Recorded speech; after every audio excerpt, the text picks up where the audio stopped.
तरफ इंडिया ने अपनी टेक्सटाइल इंडस्ट्री बांग्लादेश के अंदर बंद की, बिजली उनको वो जो फ्री और सस्ती देते थे वो कॉन्ट्रैक्ट कहीं ना कहीं ख़त्म होने जा रहे हैं। साथ साथ 16 आइटम्स जो है जो डेली कमोडिटी की है इंडिया ने वो भी बैन कर दी। तो क्या कहेंगे कि बांग्लादेश में हुकूमत तो बदली लेकिन आवाम जो है वो सख्त मुश्किल का शिकार हो गई है। मोहम्मद यूनुस ने अपने सुर बदल लिए हैं। वो मोहम्मद यूनुस जो भारत को हिदायत दे रहे थे वो अब रिश्तों को लेकर बात कर रहे हैं। उन्होंने कहा कि भारत के साथ अच्छे संबंध रखने के अलावा उनके पास कोई रास्ता नहीं है। एक इंटरव्यू में उन्होंने अपने बयान में कहा कि बांग्लादेश को भारत के साथ अपने रिश्ते बेहतर बनाने चाहिए। जताना शुरू करना पड़ेगा, लोग बिना जताए नहीं मानते, तो जताओ भैया।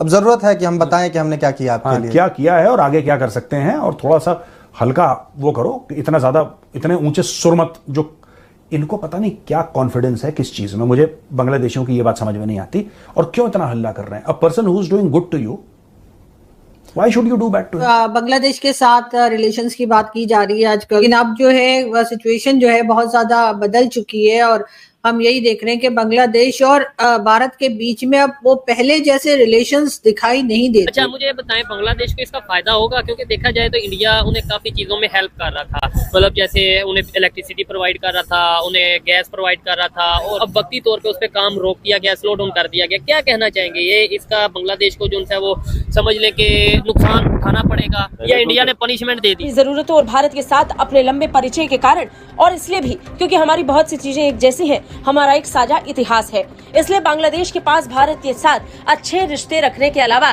कोई और रास्ता नहीं है। आज इंडिया के एहसान भूल गए बंगाली। जब हमारे साथ जंग हो रही थी, हमसे अलहदा हुए थे, तो उन्होंने इंडिया भी नहीं उनको संभाला था। ठीक है, उन्होंने उनका हाथ पकड़ा था। वैसे भी उनके साथ बॉर्डर लगता है, इतने अरसे से इंडिया उनको सपोर्ट कर रहा है। अच्छा, ठीक है ना। देखिए, सब कुछ तो उधर से आता है, इंडिया से बॉर्डर लगता है। बंगालियों की हर चीज वो आती है। एक बंगालियों के पास क्या है, पटनस और एक मछली, इसके अलावा क्या। बांग्लादेश को कंगला देश बनाने में इंडिया के साथ अब रूस भी मिल चुका है। 630 मिलियन डॉलर उन्होंने जो है बांग्लादेश को, जो रूस ने कर्ज दिया था, वो डिमांड कर लिया, क्योंकि इंडिया और रशिया की फ्रेंडशिप बहुत ज़्यादा स्ट्रॉन्ग है। एक तरफ इंडिया ने अपनी टेक्सटाइल इंडस्ट्री बांग्लादेश के अंदर बंद की, बिजली उनको वो जो फ्री और सस्ती देते थे वो कॉन्ट्रैक्ट कहीं ना कहीं ख़त्म होने जा रहे हैं। साथ साथ 16 आइटम्स जो है जो डेली कमोडिटी की है इंडिया ने वो भी बैन कर दी। तो क्या कहेंगे कि बांग्लादेश में हुकूमत तो बदली लेकिन आवाम जो है वो सख्त मुश्किल का शिकार हो गई है। देखिए, किसी भी मुल्क हो, चाहे हमारा मुल्क है, पाकिस्तान है, चाहे इंडिया है, कोई भी मुल्क है ना, जब तक आवाम ठीक नहीं होगी ना, तो कुछ भी निज़ाम ठीक नहीं होगा। अगर किसी मुल्क में थोड़ा बहुत मसला आ जाता है, अगर आ भी गया, तो ये तरीका तो नहीं था कि आप इतनी तोड़ फोड़ करो, इतने बंदे मार दो, अपने वज़ीर आज़म को निकाल दो। ठीक है, अब उसने पनाह दी है। आज इंडिया के एहसान भूल गए बंगाली। जब हमारे साथ जंग हो रही थी, हमसे अलहदा हुए थे, तो उन्होंने इंडिया भी नहीं उनको संभाला था। ठीक है, उन्होंने उनका हाथ पकड़ा था। वैसे भी उनके साथ बॉर्डर लगता है, इतने अरसे से इंडिया उनको सपोर्ट कर रहा है। अच्छा, ठीक है ना। देखिए, सब कुछ तो उधर से आता है, इंडिया से बॉर्डर लगता है। बंगालियों की हर चीज वो आती है। एक बंगालियों के पास क्या है, पटनस और एक मछली, इसके अलावा क्या है उनके पास, और सलाब है, पानी है, और तो कुछ नहीं है। ठीक है, तो जब आपके पास कुछ है भी नहीं है, आपका पूरी दुनिया में कोई दोस्त भी नहीं है, ठीक है, फिर आप अपने बड़े हमसाये से क्यों बिगाड़ के रखते हो? जिस तरह अब हमारा भी कोई नहीं है, हमें सिर्फ नौकर बना के रखा हुआ है पूरी दुनिया ने कि सबसे सस्ती लेबर पाकिस्तान से मिल जाती है, भूखे नंगे लोग हैं, जमीनें बेचेंगे, जैसे भी आएंगे ना। इसी तरह हमें भी पाकिस्तान को अपने हमसायों से बना के रखनी चाहिए थी, मगर हमने भी नहीं बनाई। और बंगालियों का भी अब जो हाल हो रहा है, अब उसकी आवाम की वजह से हो रहा है। अभी भी उनका मुंह उनसे ही लगना है। हाँ, इनसे पहले बात आप क्या कहेंगे, ये जो बांग्लादेश और इंडिया के बीच जो क्राइसिस चल रहे हैं? यार, दरअसल अगर देखा जाए तो पाकिस्तान ने बांग्लादेश के साथ कुछ अच्छा नहीं किया। अच्छा, ठीक है। हम जो स्टडी में पढ़ते हैं वो सिर्फ ये कब पढ़ते हैं कि यार बांग्लादेश ने हमारे साथ गलत किया, लेकिन अगर हम उसकी अच्छी हिस्ट्री पढ़े, असली हिस्ट्री पढ़े, क्रिटिकल हिस्ट्री पढ़े, तो हमें देखा जाए कि हमने बांग्लादेश के साथ बहुत जुल्म किया। अच्छा, क्योंकि जो हमारा 80% जो इकोनॉमिकल था वो बांग्लादेश से आता था, लेकिन हम उसको कुछ दे नहीं रहे थे।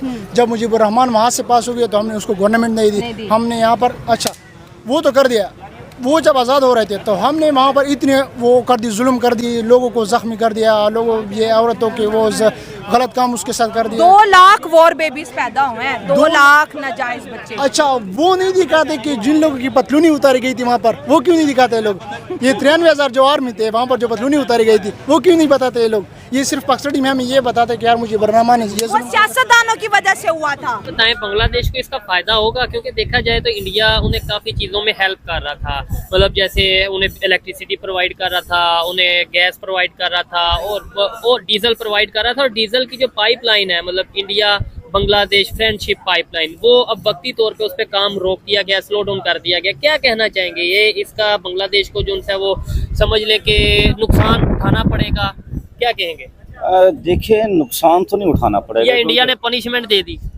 कुछ भी कर लें, एक बात याद रख लेना, कौमें हमेशा तब बनती हैं जब वो गुलामी से बाहर निकलती हैं। ठीक है, इसमें कोई जब आपकी एक हुकूमत गवर्नमेंट किसी के मातहत रह रही हो, वक्ती तौर पर तो आपको फायदा हो सकता है, लेकिन आपकी नस्लें हमेशा के लिए गुलाम बन जाती हैं। और यही सिचुएशन पाकिस्तान के अंदर आप देख लें। ठीक है, नहीं मेरा सवाल ये है कि बांग्लादेश को अब आगे आने वाले टाइम में मुश्किल होगी या फायदा हो या नुकसान? बहुत फायदा होगा, हो सकता है शॉर्ट टाइम उनको थोड़ा सा मुश्किल पेश आए, लेकिन अब वो जिस तरह वहाँ पर हुकूमत चेंज हुई है और जैसे वहाँ डॉक्टर यूनुस को लाया गया है, ठीक है, अगर तो वो वाकई इसी नजरिए के तहत आगे बढ़ते रहे तो मेरे ख्याल में बहुत जल्द आप देखेंगे वो मुझे एशिया के सुपर पावर बनते हुए नजर बांग्लादेश। तो फिर इंडिया किधर गया, चाइना किधर गया? अगर वो संवैधानिक तरीके से वहां पर काम करेगी, अगर वो बांग्लादेश को इकोनॉमिकली और बूस्ट करने पर काम करेगी, एजुकेशन सिस्टम को जैसे शेख हसीना साहिबा ने संभाल करके रखा था, क्योंकि बांग्लादेशी आर वेरी एडुकेटेड।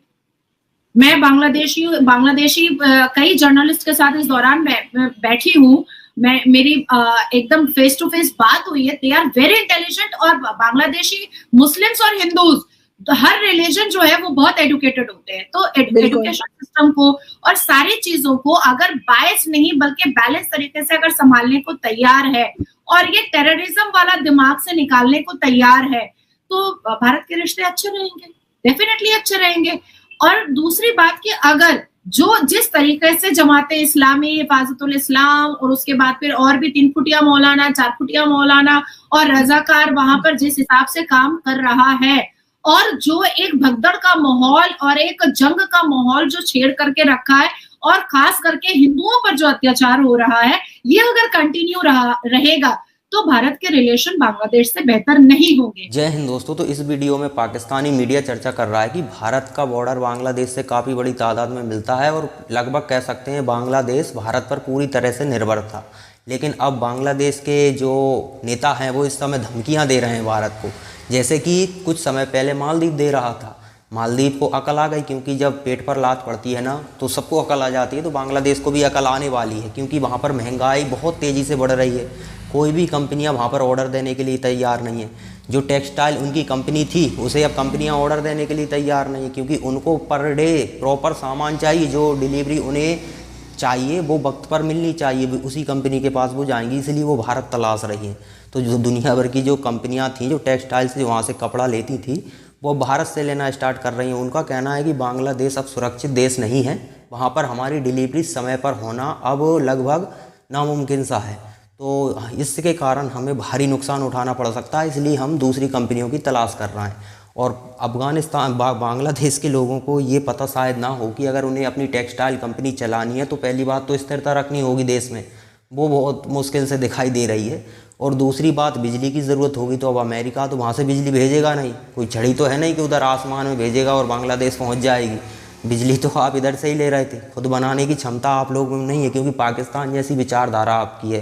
तो पाकिस्तानी जब इतनी बड़ी तादाद में होकर कुछ नहीं कर पाए अपने देश के लिए, खुद के लिए, तो स्वाभाविक है बांग्लादेश के लोग क्या ही करेंगे। और जो बांग्लादेश में जिनके पास पैसा है वो निकल रहे हैं। अब आपके देश से जो थोड़े बहुत पैसे वाले हैं वही अगर निकलने लगें तो फिर आप समझ सकते हो कि आपके देश की स्थिति क्या होने वाली है।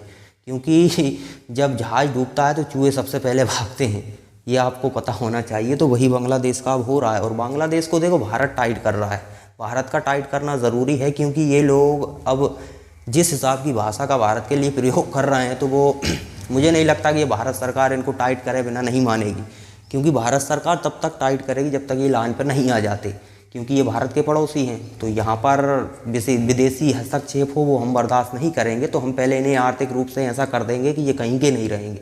अमेरिका से पैसा मांगेंगे तो 50 बिलियन तो वो दे देगा नहीं, क्योंकि पैसा तो बहुत चाहिए होगा देश चलाने के लिए। कर्जा ही इन पर 10-20 बिलियन का होगा आराम से, तो पैसा तो बहुत चाहिए। वो पैसा इन्हें अमेरिका सीधा सीधा देता है, तो फिर भारत इधर से अमेरिका पर कार्रवाई करेगा आर्थिक तौर पर। सीधी सी बात है, अमेरिका अगर इस तरह की हरकतें पाकिस्तान के साथ कर सकता था लेकिन नहीं की।